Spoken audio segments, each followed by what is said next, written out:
My heart aches, and a drowsy numbness pains my sense, as though of hemlock I had drunk, or emptied some dull opiate to the drains 1 minute past, and Lethe-wards had sunk. 'Tis not through envy of thy happy lot, but being too happy in thine happiness, that thou, light-winged Dryad of the trees, in some melodious plot of beechen green and shadows numberless, singest of summer in full-throated ease. Oh, for a draught of vintage, that hath been cooled a long age in the deep delved earth, tasting of Flora and the country green, dance and Provençal song and sunburnt mirth. Oh, for a beaker full of the warm south, full of the true, the blushful Hippocrene, with beaded bubbles winking at the brim and purple-stained mouth, that I might drink and leave the world unseen, and with thee fade away into the forest dim. Fade far away, dissolve, and quite forget what thou among the leaves hast never known, the weariness, the fever, and the fret here where men sit and hear each other groan, where palsy shakes a few sad last grey hairs, where youth grows pale and spectre thin and dies, where but to think is to be full of sorrow and leaden-eyed despairs, where beauty cannot keep her lustrous eyes, or new love pine at them beyond tomorrow. Away, away, for I will fly to thee, not charioted by Bacchus and his pards, but on the viewless wings of poesy. Though the dull brain perplexes and retards, already with thee.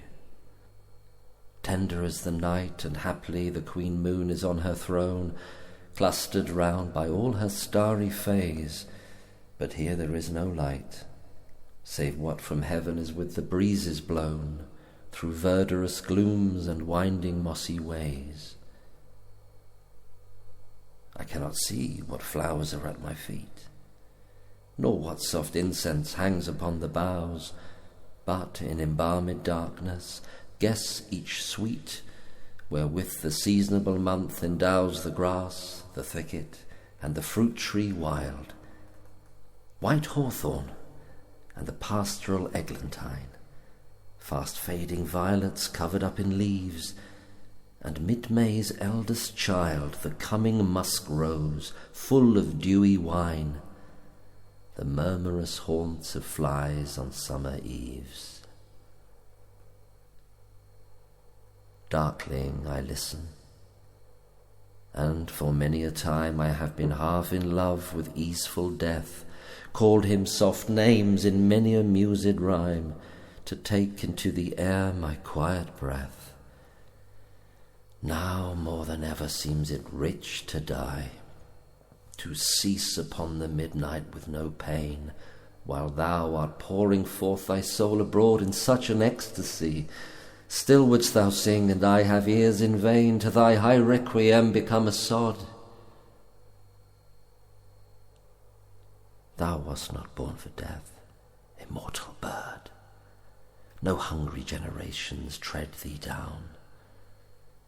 The voice I hear this passing night was heard in ancient days by emperor and clown.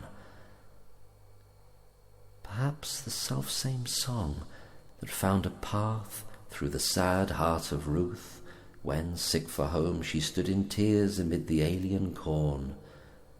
The same that oft-times hath charmed magic casements, opening on the foam of perilous seas in fairy lands forlorn. Forlorn. The very word is like a bell to toll me back from thee to my sole self. Adieu, the fancy cannot cheat so well as she is famed to do, deceiving elf. Adieu, adieu, thy plaintive anthem fades past the near meadows, over the still stream, up the hillside, and now 'tis buried deep in the next valley glades. Was it a vision or a waking dream? Fled is that music.